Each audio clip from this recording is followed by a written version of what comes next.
कथित पीएससी घोटाले का विवाद थमने का नाम नहीं ले रहा है। प्रदेश के तमाम विपक्षी दल पीएससी में बड़े घोटाले का आरोप लगा रहे हैं। पीएससी के चेयरमैन टामन सिंह सोनवानी, राजभवन सेक्रेटरी अमृत खलको समेत कई अधिकारियों के बेटे बेटियों और करीबी रिश्तेदारों को डिप्टी कलेक्टर और डीएसपी जैसे पदों पर नियुक्ति देने के आरोप लगाए गए हैं। मामले को लेकर पूर्व बीजेपी नेता ननकीराम कंवर ने हाई कोर्ट में याचिका दायर की है। इसके बाद प्रदेश में जमकर सियासत शुरू हो गई है। देखिए इस खास रिपोर्ट में। सीजीपीएससी परीक्षा का नोटिफिकेशन साल 2021 में जारी किया गया था। भर्ती के लिए कुल पद थे 171। परीक्षा का प्री एग्जाम 13 फरवरी 2022 को कराया गया, जिसमें कुल 2565 पास हुए थे। इसके बाद आई मेंस एग्जाम की बारी। 26, 27, 28 और 29 मई 2022 को मेंस परीक्षा कराई गई, जिसमें कुल 509 अभ्यर्थी पास हुए।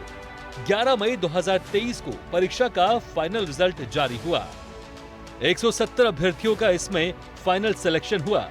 अब इस भर्ती परीक्षा में कथित घोटाले की बात सामने आई है। 18 लोगों की लिस्ट जारी की गई है।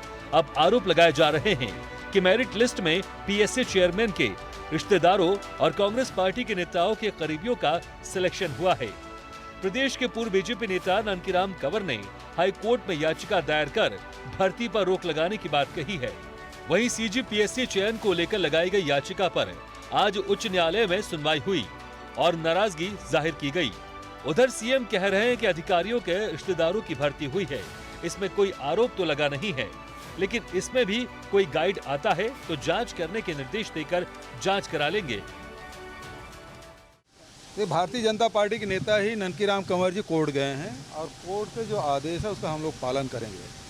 2003 में पीएससी भर्ती में इन्हीं शासनकाल में हुआ था और 2016 में फैसला आया था कि मेरिट लिस्ट में गड़बड़ी हुई है वर्षा डोंगरे के केस में, और उसके बाद तत्कालीन सरकार सुप्रीम कोर्ट गई है और आज तक का फैसला अपेक्षित है। अरे सुनो यार, तो जल्दी है, कहीं जाना है? नहीं जाना है? मतलब सुनो। तो अभी जो न्यायालय यदि कोई उसमें डायरेक्शन देती है, अभी तो बात ये हुई कि ये अधिकारियों के जो रिश्तेदार हैं उसकी भर्तियां हुई है, इसमें कोई आरोप तो लगा नहीं है, लेकिन इसमें भी यदि कोई गाइड आता है उसकी जांच कराने के यदि निर्देश देते हैं, हम जांच करा लेंगे। यदि उसके और कोई निर्देश देते हैं वो कार्रवाई कर लेंगे। न्यायालय हमको निर्देश करें, हम वो सब काम करेंगे।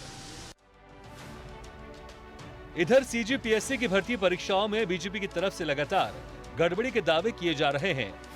अब तो सीबीआई जांच की मांग भी उठने लगी है। बीजेपी के महामंत्री ओपी चौधरी ने कहा कि इस तरह के आंसर सीट का मूल्यांकन एग्जामिनर, डिप्टी हेड एग्जामिनर और हेड एग्जामिनर तीनों स्तर पर होता है, लेकिन तीनों ने एक तरह के नंबर दिए हैं। उन्होंने इसी बात पर सवाल उठाते हुए कहा कि ऐसा कैसे हो सकता है? या तो आंसर शीट की ठीक से जांच नहीं हुई या लापरवाही की गई है। बिना साक्ष्य के क्या माननीय उच्च न्यायालय में स्थगन हो सकता है? बिना साक्ष्य के क्या माननीय उच्च न्यायालय में स्थगन हो सकता है? हमारे भारतीय जनता पार्टी के वरिष्ठ नेता, हम सबके सम्माननीय आदरणीय ननकीराम कंवर जी ने वो याचिका लगाई। और दूसरा चीज़ मैं कहता हूं कि आप मुख्यमंत्री हैं, आप सारे दस्तावेजों पे तक आपकी पकड़ है, क्यों जवाब नहीं देते? जब इस तरह की बातें जब सामने आती हैं सोशल मीडिया में, हमारे पास साक्ष्य भी हैं, इसलिए माननीय उच्च न्यायालय ने स्थगन आदेश दिया है। और आप अगर मुख्यमंत्री तो आपकी जिम्मेदारी बनती है कि आपके पास सारे दस्तावेज हैं, उनको लेकर के आप सामने। सीजीपीएससी परीक्षा में गड़बड़ी सामने आने पर आम आदमी पार्टी भी कहां चुप रहने वाली थी। राज्य का युवा और आप पार्टी इस धांधली की आवाज उठा रहे थे, लेकिन राज्य सरकार ने इसकी जांच के आदेश नहीं दिए। उन्होंने कहा कि कोर्ट के निर्णय के बाद सरकार सत्ता में बने रहने का नैतिक अधिकार खो चुकी है।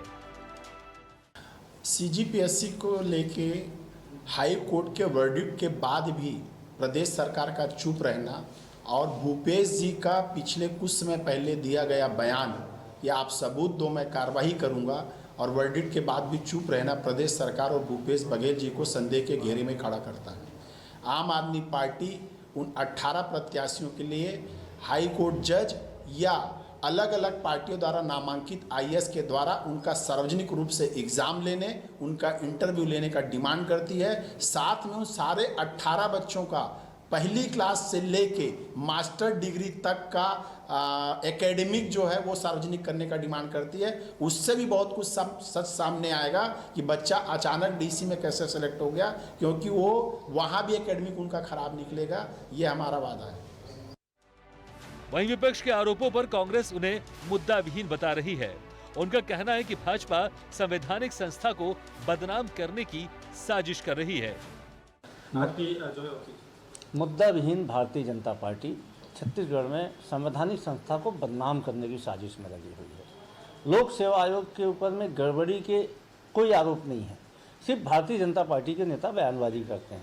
दरअसल भारतीय जनता पार्टी के पास में कोई मुद्दे नहीं है, तब वो इतनी विश्वसनीय संस्था पे सवाल खड़ा कर रही है। क्या पहली बार हुआ है कि सगे भाई बहन का सिलेक्शन हुआ है? क्या पहली बार हुआ है कि किसी नेता के बेटे का सिलेक्शन हुआ? क्या पहली बार हुआ है कि किसी अधिकारी के किसी का रिश्तेदार होना योग्यता का पैमाना थोड़ी है। ये भारतीय जनता पार्टी की सोच है। हमने सूची जारी की थी, 48 लोग जो भारतीय जनता पार्टी के समय में परस्पर रिश्तेदार थे, उनका चयन हुआ था। अरे कहीं कोई लेन देन की बात हो, आप उसको सवाल खड़ा कर समझ आता है। कहीं कोई कोई इंटरव्यू में अधिक नंबर मिल गया, उसको लिखित परीक्षा में कम है, तब सवाल खड़ा करे, गड़बड़ी की आरोप लगाए तो समझ आता है। आप इस प्रकार के स्तरहीन बातें करके पीएससी जैसी संस्था, कोई विश्वसनीय संस्था के ऊपर सवाल खड़ा कर रहे हैं, ये आपके मानसिक दिवालियेपन को दिखाता है। बहरहाल अक्टूबर में आचार संहिता लग जाएगी और नवंबर में विधानसभा चुनाव हैं। ऐसे में युवाओं के बीच ये बड़ा मुद्दा बन गया है। बीजेपी समेत अन्य विपक्षी दल लगातार राज्य सरकार पर हमलावर हैं। कांग्रेस सरकार बैकफुट पर जाकर जांच करने को मजबूर है। वहीं हाईकोर्ट इस पर क्या कहता है, उसका फैसला क्या होता है, ये आने वाला वक्त बताएगा। स्वदेश न्यूज के लिए कैमरामैन होरी के साथ शशिकांत साहू की रिपोर्ट। ऐसी ही खबरों के लिए हमें लाइक करें, शेयर करें, फॉलो करें और YouTube पर सब्सक्राइब करें और बेल आइकन दबाना ना भूलें। साथ ही ताजा अपडेट्स के लिए हमारी वेबसाइट swadesh live.com पर जरूर जाएं।